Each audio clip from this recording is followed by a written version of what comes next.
The courtroom was quiet, too quiet. You could hear the ticking of the old clock hanging on the far wall, marking each second like a countdown to something big. Every eye in the room was fixed on the white police officer standing at the witness. Stan, dressed sharply in uniform, back straight, voice confident, but not too confident. His name was Officer Darren Whitmore, and he was known around the precinct as the by-the-book kind. But today, the words coming out of his mouth didn't sound like truth. They sounded like a well-rehearsed lie. He pointed toward the defendant's table where a black woman sat quietly. Her face was unreadable, calm even. She didn't look scared. She didn't even look surprised. She just sat there with her hands folded neatly on her lap, dressed in a simple navy blue suit with no jewelry, no makeup, nothing flashy. Her name was Angela Brooks. No one in the room seemed to know much about her, except for what Officer Whitmore claimed. He said she resisted arrest, said she got violent, said she was a danger to public safety. But there was something off. The judge leaned forward, narrowing his eyes just slightly. The jury exchanged glances. Even the prosecutor looked like he wasn't entirely buying it. But still, they listened. Because it's not every day a decorated officer points his finger at someone and swears under oath that they're a threat to society. What Officer Whitmore didn't know was that the woman he was lying about wasn't just any woman. She wasn't some random civilian who'd panic under pressure or crack on the stand.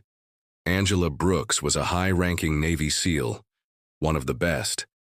She'd completed missions in places Officer Whitmore couldn't even spell, but she hadn't told anyone that.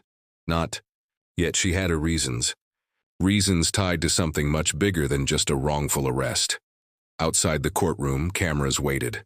Reporters whispered theories. Activists held signs. The story was already making waves. Black woman arrested for walking alone in a quiet suburban neighborhood. No crime, no weapon, just her presence. Some said it was racial profiling. Others said Officer Whitmore was just doing his job. But inside those courtroom walls, the truth was on trial. And it was wrapped in secrets neither the cop nor the court was ready to uncover.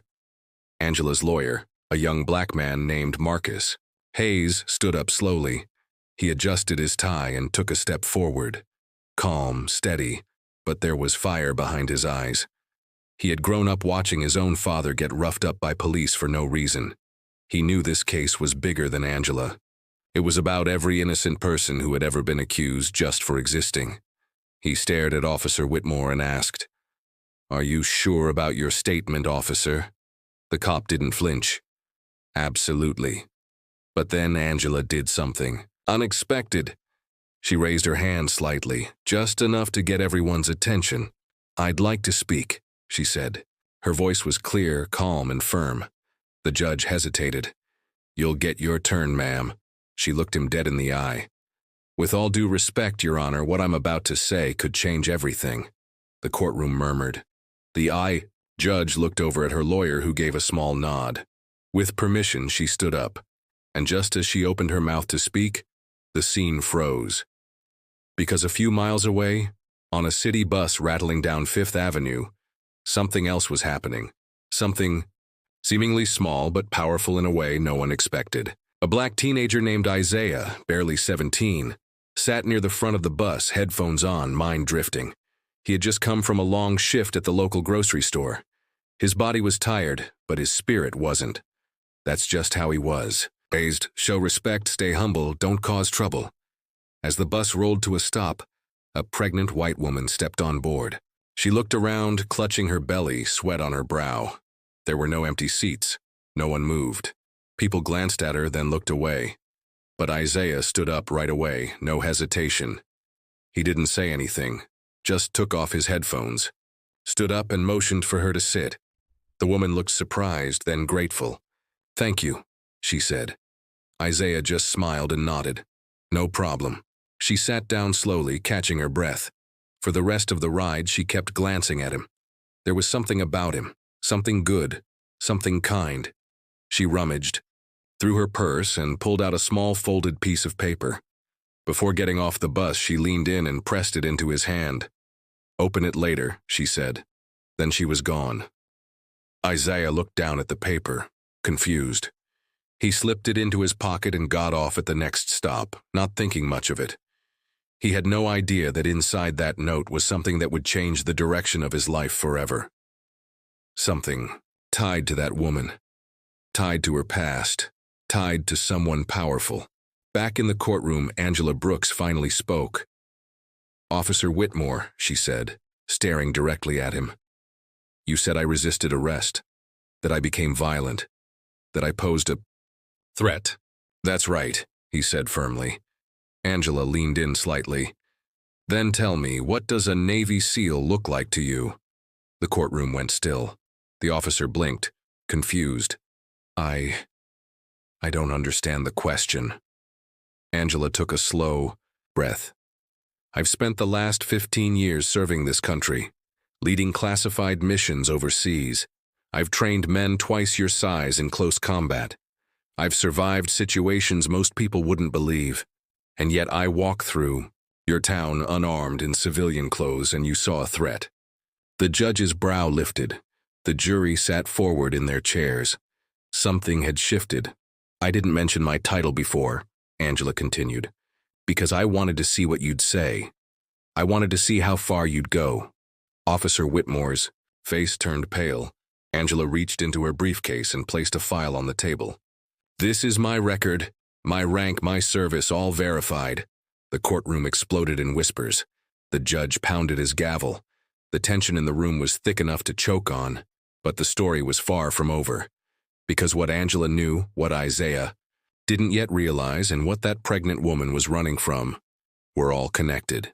A single thread tied them all together, and before the week was over, that thread would unravel a secret buried so deep it could bring down more than just one officer. It could shake the whole system. "Do you want me to continue with the next segment of the story?" Angela's words hung in the air like smoke after a fire. Thick, hard to breathe through. No one said anything for a long moment. Officer Whitmore's lips parted slightly as if he wanted to respond, but nothing came out. His confident stance started to crumble. He looked smaller somehow, not physically, but in presence. He glanced around the room, perhaps hoping someone would jump in, say something, do something. But no one did.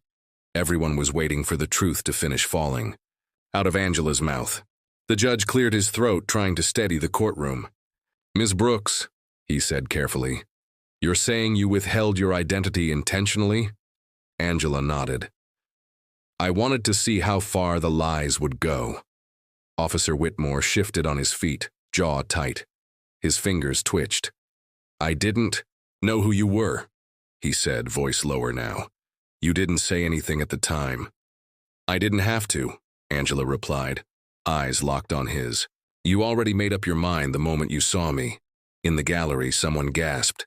Another person whispered, "She's a Navy SEAL." The sound of cell phones clicking on filled the room. People already texting, searching, recording. This case, once just another line on a docket, had exploded into something else. Bigger, deeper, but still no resolution. The lies weren't fully exposed. The truth wasn't all the way out. Angela sat back down slowly, her expression calm but tired. You could see it in her eyes, the weight she carried, not just from this trial, but from a lifetime of being underestimated, second-guessed, questioned. Being a black woman in America was already enough of a challenge. Being a black woman in the military, another layer, but a Navy SEAL, that was a whole different world. One where people didn't expect you to exist, and yet she did. Outside the courthouse, the sky had turned gray. Clouds rolled in slowly, as if nature itself sensed something was coming. Down the street, Isaiah walked toward his apartment, hands in his hoodie pocket, that little note still folded tight and untouched. He hadn't read it yet. Part of him had forgotten about it. His mind busy with everyday stuff, school deadlines, helping his mom with groceries, figuring out how to pay for college. He had dreams, sure, big ones, but life had a way of making dreams feel distant. He lived in a small 2-bedroom with his mom and younger sister. The neighborhood wasn't fancy. In fact, some might call it rough, but Isaiah saw it differently. He saw strength in the people around him, Struggle, yes, but also hope. People worked hard, looked out for each other. There was love here, even if the streets didn't always show it. When he got home, he dropped his bag by the door and flopped down on the couch. His little sister was already there, coloring something on a paper towel. She always preferred those, over real paper for some reason. Their mom was in the kitchen, humming softly as she stirred a pot on the stove. It smelled like chicken stew. Comfort food. "Hey, Zay," his mom said, without turning around. "How was your day?" He shrugged. "Same, got out late, gave up my seat on the bus to a lady. She looked like she was about to faint." His mom looked over her shoulder. "You're a good boy," she said with a proud smile. He didn't answer. Instead, he reached into his pocket and pulled out the folded note. It felt heavier now, like it knew he was finally ready. He turned it over a couple times before opening it.